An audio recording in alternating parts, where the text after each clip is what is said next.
everybody. How's it going out there, you guys? Hope you guys are doing fantastic this morning. If you're in the United States, happy Friday morning to you. If you're in Asia, good evening. Happy Friday to you as well, you guys. Thank you very much for being here. I'm Kareem Jackson. You guys are live on the set. I'm glad that you guys are here. Wonderful situation. I'm really glad that you guys are here. And this is going to be a great episode because I'll tell you something right now. There are more jobs in America right now than ever in history. 10.3 million, I think. 10.4, excuse me. 10.4 million jobs in America right now. This is crazy. So you quit your job. There's millions of you out there. So you quit your job, and now what? The Great Resignation is amazing. And so this whole resignation thing, to me, to be very honest, it is about time that people woke up and realized that your life is not about a job. It is about time. The pandemic woke up a lot of Americans, a lot of Westerners in general, and Europeans as well. Everyone was forced to kind of step back and take a look at their life and look at how they've been living, how they've been doing things. And over 10 million folks, 10.4, I said, right, are actually just decided, I want to quit. That doesn't include the ones that didn't go back to work. That doesn't include the ones that moved or outsourced or traveled. Like, for example, me. There's about 3 million plus expats around the world like me too. Doesn't include them. These are 10.4 million folks that have quit their jobs right now. Retail lost over 7 million jobs in the USA. 4.3 million Americans quit just in August, my birthday month, last month. 4.3 million quit. I don't mean they didn't get their jobs. I don't mean they were closed. Quit their jobs. Right after a pandemic. Who knew, right? Because at the end of the day, I'm going to tell you a fact. Besides there being more jobs right now in America than ever in history, there's also a situation where people are just sick and tired of working their lives away in the West. It's just amazing, and they're sick of it. Let me give another caveat, too. The folks that are quitting their jobs, they're not executives. They're not corporate folks, but mainly these 10.4 million, I think 10 million of them, the frontliners, all this teachers, folks that don't make crap. And America has refused to upgrade and level up their minimum wage to a living wage, which we've talked about on our show before as well. So that's why they've quit. Around the world, believe it or not, I travel around the world. I'm living in Asia right now. Around the world, working class people, they have more pride. They actually live seemingly better. You may see a lot of poverty and poor and frustration around the world, but that's the news. Everyone knows that Africa is a phenomenal country. No, they're not running around on giraffes. Everyone knows that. Everyone knows now that the Philippines is a booming, the fastest growing economy in the world. They depict it as being jungles as well. And now Mexico, everyone is not running around, with sombreros drinking Corona. It is a mecca with resorts and huge companies. People are realizing that now. And I realize America is the greatest country on earth. I get that we always say that. But when it comes to happiness, when it comes to safety, when it comes to crime rates, it's not. And so people are waking up and realizing that, because I'll tell you this, when it comes to stress, happiness, mental health, there's a lot of other places around the world to live. There's a lot of other jobs. People are realizing now mental health is very important. They're realizing that. And they're also realizing that around the world, like here in the Philippines, for example, if you work right now at McDonald's, pretty much one income can pretty much feed your family, especially if you work abroad. And if you're in America right now, you know what I'm talking about. I don't even know anyone that one income can take care of their household. And even if you do have two incomes and you're doing very well, what do we do as Americans? You get a bigger house, a bigger car, better suits. We never really enjoy it. So then all of a sudden you're a slave to your job. You can't even think about quitting. And then when we found out in the pandemic, not here in the Philippines, nowhere else in the world, but in America, remember there was 40 million evictions during COVID? I don't even know anyone else in the world who was evicted during COVID. Everyone else could handle it. And Americans, I think it was a wake-up call where they realized, I'm busting my ass at this company for 10 years, 20 years, 40 years, whatever the hell it is. And they realized, but I can't even save enough money to live for 2 or 3 months without stimulus and handouts and things like that. And folks in America woke up. So I want you to understand this. In the Philippines, they've got a thing, for example, I'm telling you this, and I'm talking pretty much to working people that are working poor in America. I'm not talking about if you've got a great job and you're in a corporate thing and you're doing great, or if you're in IT and all those great jobs, and okay, I'm not talking to you. I'm talking to these folks that quit their jobs. Most of them are in those dead-end jobs that we always hear about where they don't want to raise the minimum wage to a living wage. Those folks right there. Even in the Philippines, they have a thing called the 13-month. There's no such thing as that in America. They have literally a 13-month every year where you get paid a full month's salary Christmas time, or a bonus and or a raise still every single year. If you work at McDonald's in the Philippines, you get a 13-month bonus at your job. And even small companies, small little independent,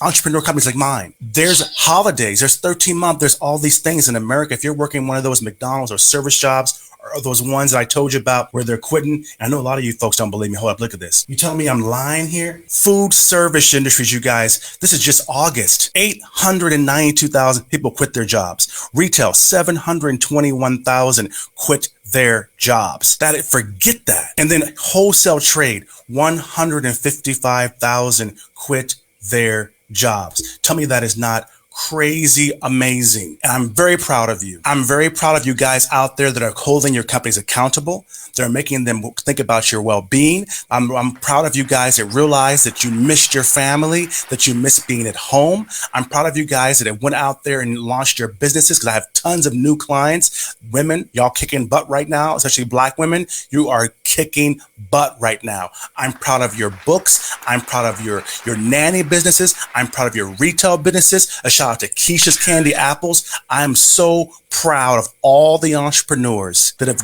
grown out of this pandemic, that realized you can make more money selling on eBay than you can if you're working at McDonald's. And it's not all about the fact that you got to get to McDonald's and work your way up. That's not what it's about. The fact of it is, you should be able to live off of a McDonald's or any small job, a retail job, a teacher. You should be able to live off of that. And the fact that most people have to have 2-3 jobs, a side hustle, their spouse has to work, and they really can't even enjoy life is ridiculous. I'm gonna tell you this too, it is true that if you're in other countries, you can live a lot better off basic jobs. And maybe I understand one thing is that, yeah, you may not have a Benz, you may not be drinking Starbucks every single day, but you may have joy, you may have happiness. And folks in America, I am so glad that you figured it out, because 10 years ago, you saw the intro, when I left the United States and I looked for this life that I just imagined. And this is before the online, before gigs, before everyone figured out the future was online, before it was,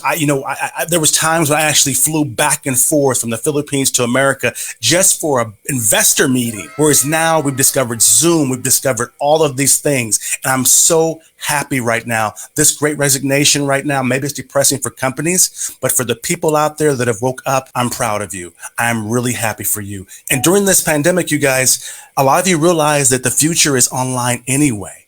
And online is also the new redlining. Black folks out there, if you're not online, you better get online. You better stop letting these folks hokey doke you and tell you that what you can and can't do. Because look at this right here. Look at this. They said, I quit, okay? Burger King, they can't even get folks to work there. Tell me that's not amazing. And you know what's funny about it?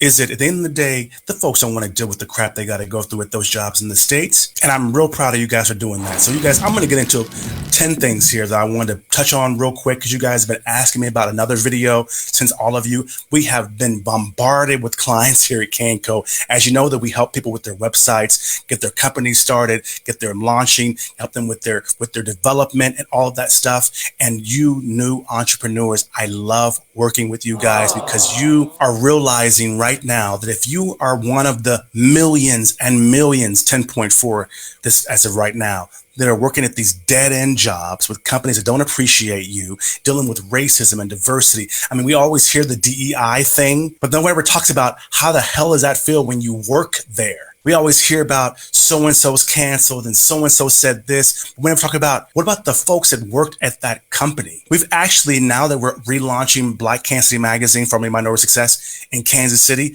we've actually had to literally tell non-Black white companies in Kansas and Missouri that you cannot advertise in our magazine, that we do not verify you as a place that we're going to recommend Black folks to go work or to do business or to go and support, because of how they've treated our teams, our partners, our Black female partners specifically. I'm amazed at how I see how a lot of the Black females who work with me that are in the States, how they're treated, how these companies, I'm not going to name any names right now, but I eventually will. But if you go to the website, you can see the articles there, how they don't call you back. They don't respect you, how at the end of the day, they fire you for no reason. People are like, I'm done. I'm not dealing with it, because they're realizing, thank Jesus, you can make more money, especially when you take into the cost of living and traveling, all that crap, online in your house. Many people have figured out. 10.4 million people who probably worked for unemployment, so they're getting that, and they're figuring out new skills, If you guys are in Kansas City, you know that UMKC is working with a group that you can look at our website about this week, where the UMKC is actually giving away free, I don't know if it's a scholarship or training, but free IT training for residents of Kansas and Missouri and others too, by the way, because they need black tech. They need people that working from their house on their computers doing tech globally. There's, I think, 250,000 that they need globally, data privacy officers. And people are realizing, why am I working in these rinky-dink jobs, this fast food, these retail jobs, when I can go and do data entry, encoding, Instagram, social media marketing, graphics design from my house, and make more money than I can at that rinky-dink job. During the pandemic, many people, especially in America, they realized that online was the new future anyway. The internet and online workplace, it lacks racism. There's no racism online. I don't experience racism around the world when I'm working and doing deals with people. It's outcome based. So that means that no one is monitoring your bathroom breaks. No one's sitting up here and worried about your smoke breaks if you still smoke. And nor do they care if your desk is messy at work. No one cares. So why would you not want to work at your house? But I got 10 things here I want to get into. The first one here, you guys, there's more to life than making money. And that's one thing that I've realized after I left the United States. One thing that me and my father always would disagree on is that he would always just be like, all I need is money, all I need is money. And, and as a Black American businessman, the discrimination he experienced, that's what he was talking about. But when you travel around and you realize how other people are living, when you realize there's no racism and things are different around the world, or if you're working from home and you're online, you're able to touch the world from your computer or your laptop or your phone, your smartphone, from your house. And when you're talking to these people, you realize they don't deal with the crap you're dealing with. Work for your family, work for yourself, work to learn, not to earn, and not for money at all. Because I'm gonna tell you this, many of us enjoyed being home with our families and realize that they've been missing us, and other countries, they do that. When I was COVID, when we were all here, we had the best time. We got more done. I think I wrote 2 or 3 books during COVID and published them. We were more creative because we just didn't have to travel. It was exhausting. Asian traffic is crazy. California traffic, where I lived before, was crazy. And of course, in Kansas City, you get ready for the snowstorms. So that's crazy. So you guys, there's more to life than making money. Number 2, you guys, working poor. Going to work is expensive. In America, they have what they call working poor, where they work every day, they look good, but in the day, they make less money than anybody in a third world country. They have no savings. The average American I've read, you guys, has $400 in savings. That's it, the average. So when COVID hit, a lot of folks realized, one, if you're traveling to work and you're making minimum wage, which in some cities might be $8, might be $10 or so in California, by the time you travel, you pay taxes, you get a coffee, and you pay for the starch to iron your uniform, and then you might want to go out and get a cocktail on Friday with the office mates. You're fucking broke. Literally working poor. The next thing is the new normal. If you're just quitting your job out there, you guys are realizing, if you're not quitting your job and you're thinking about it,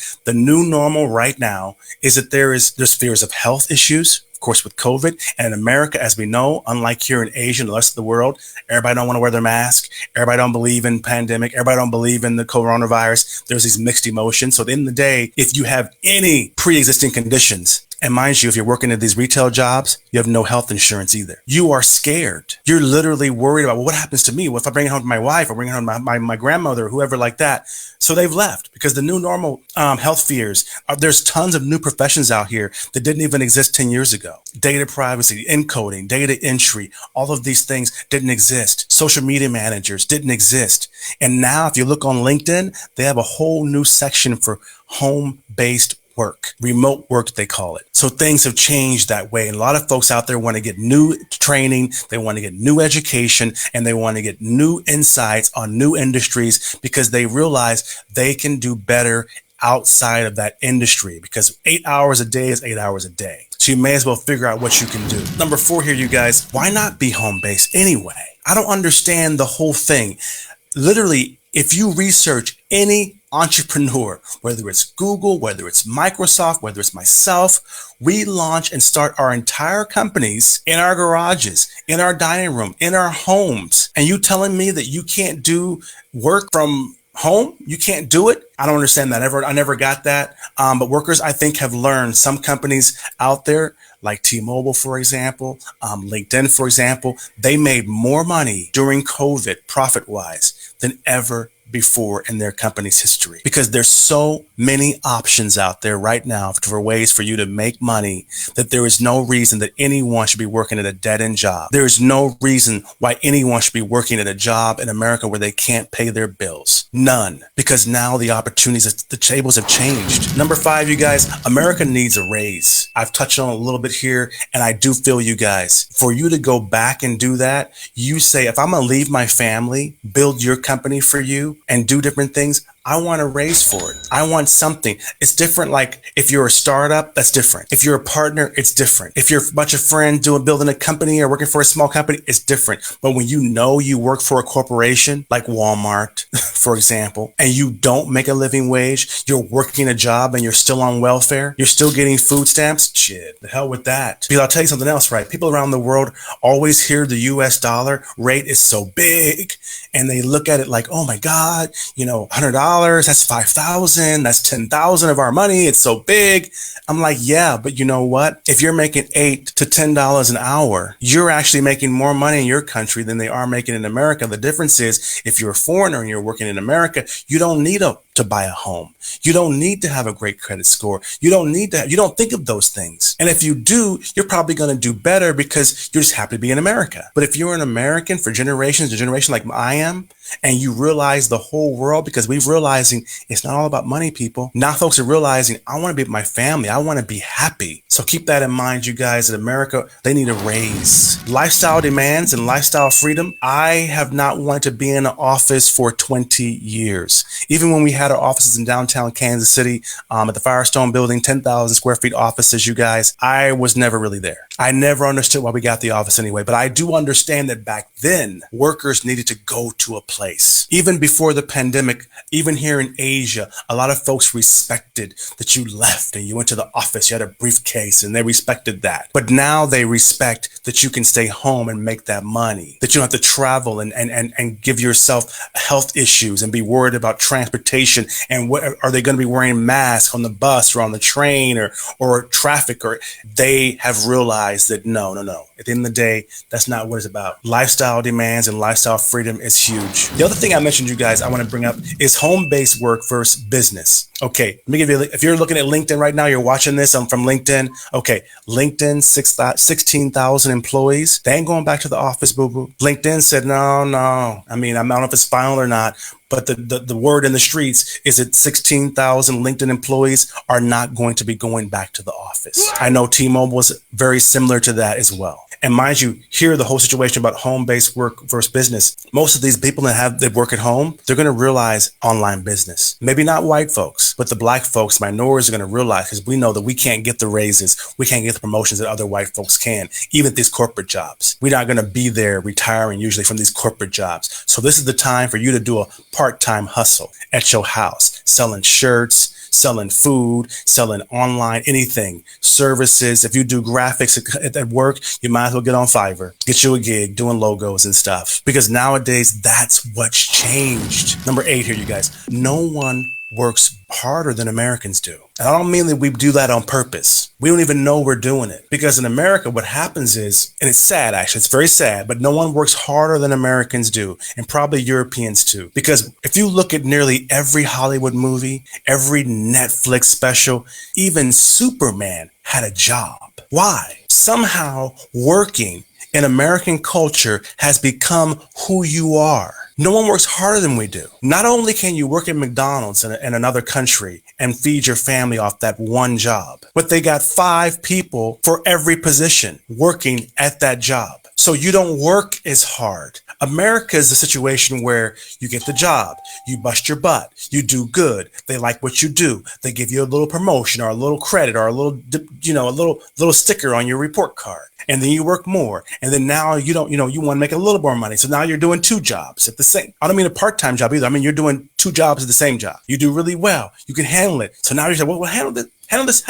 So now you're doing the job of 5 people. You're working maybe 40 hours a week. You're begging for overtime. Whereas in most countries, no, they got 5 folks there. Each one is not killing themselves to do the work. They're able to have fun and laugh and joke. And most of the time, they don't even work there, but seasonal or part-time, because they can actually save money, not have any credit, no debt, and work these jobs. So I want to say that when it comes down to it, we work harder than anybody else, but it's through design. You guys, the next one here I want to talk about really is the big lie, in my opinion, okay? There is no pot at the end of the rainbow. Okay, no one's coming to save you when you work a job, unless you have some sort of and usually if you're working a rinky-dink job, this has nothing to do with you.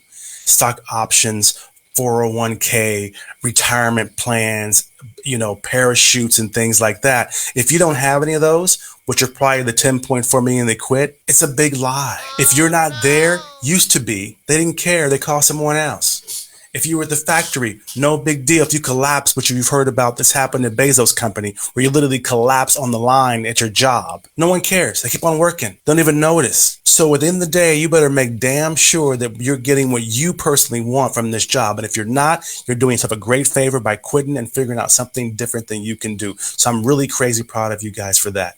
The other one, you guys, when it comes down to it as well, is that racism, lack of diversity, inclusion, and fair wages. People, this came to bite America in the butt. Okay, people, especially blacks and other minorities, are sick and tired of playing the game. We don't want to do it anymore. I left a long time ago, and I'm a business person, but I got sick of doing business and seeing my other friends and coworkers and family going through the crap. And a lot of times, until you leave the States or leave the West, you don't even realize how racism is there. It's always a thing where you're like, well, nothing holds me back. I'm doing great. What do you mean? I've done this, I've done that. So if you're saying that right now, I feel you. But if there wasn't any racism, there wasn't anything for you to prove at your office, you know what the hell I'm talking about. If you didn't need to have that suit that you got to buy and have your hair relaxed and permed and wearing wigs and all this stuff at the office and dressing all fabulous at the office every day, if that didn't matter and you were just getting judged on your merits, then how successful would you be? It's not a question of are you successful or not.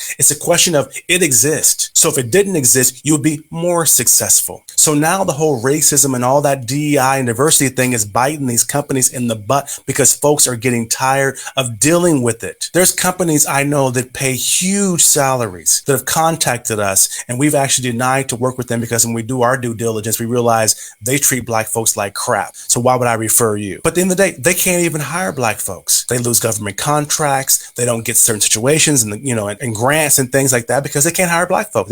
Minorities don't want to work there. And overall, folks are just tired of that whole situation. And so the Great Resignation is about people realizing I don't need to work for the man. I can go work for myself and make more money at my house selling glasses, selling my own books, selling courses and all these things, or working abroad. So now the whole racism thing, I think Black Lives Matter brought it on, but the pandemic, a lot of companies out there are too late. Too little too late. And now they're realizing they cannot get minorities to work for them. Forget the whole diversity and inclusion thing. We call that most of the diversity and inclusion officers that I see, at least in the States, all they are is glorified gatekeepers. That's all they are. They're not actually there doing the inclusion part. So if you're a worker at one of these companies, you're like, well, why am I dealing with this? Because now they're realizing there's so much more out there and they're quitting. The last one here, you guys, it's never been easier to be an entrepreneur than it is right now. When I first started my company, 20 years ago, when I started this company, we were on MySpace and printing was crazy. Flyering, you would buy the hangers that put on people's doors and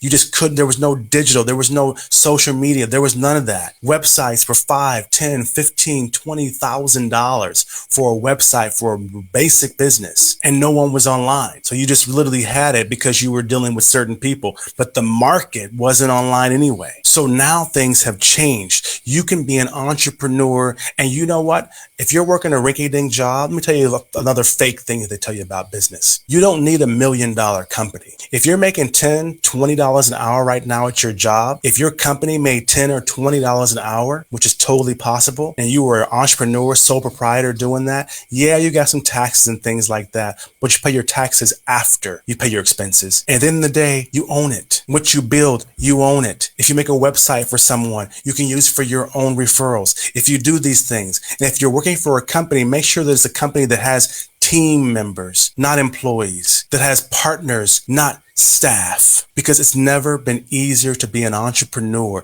And an entrepreneur can mean so many different things. You can be an entrepreneur making enough money every month just managing social media accounts. You can be an entrepreneur consulting, doing seminars. And when it comes down to it now, it's easier than ever. I'm going to say it again because it's worth repeating, people, to be an entrepreneur. So companies out there, I applaud your employees. 10.4 million of them said, screw that. I'm not dealing with this. I want to quit my job. I want to go out here. I want to try it on my own. And I want to tell you this. If you haven't thought about it, you should. When it comes down to it, that is the future. No doubt about it. So thanks, you guys. I just wanted to touch base with you and say something to you and say hello to you guys. Remember, if you guys ever need any help in getting into entrepreneurship, if you need any help in making the transition from your career to whatever you do, that is what we do. We are here to help you do that. If you need websites, graphics, if you're in Kansas City, we got this kick-ass magazine coming out. And we're rolling that concept to other cities eventually as well, because we want to help more people get into business and more people working for small business owners, working for entrepreneurs and startups, because these corporations don't give a damn about you. So you guys keep that in mind. Kareem Jackson live on the set. You guys, if you're in the Philippines watching here as well, I wasn't talking to y'all. Y'all okay. But back home in America, we have more jobs available right now than ever in history, because people are tired of working for these big corporations where they can't even enjoy their lives. So thanks for being here. I appreciate that. Make sure you go to KareemAntonio.com. Go to Black Kansas City mag.com as well. That's going to be awesome. But you guys, go out there, start your business. If you quit your job, congratulations. Don't worry about it. Don't be scared, because something out there will help you make that transition. There's careers you can do. So anyway, that was my 10 cents. See you next time, you guys. Cheers.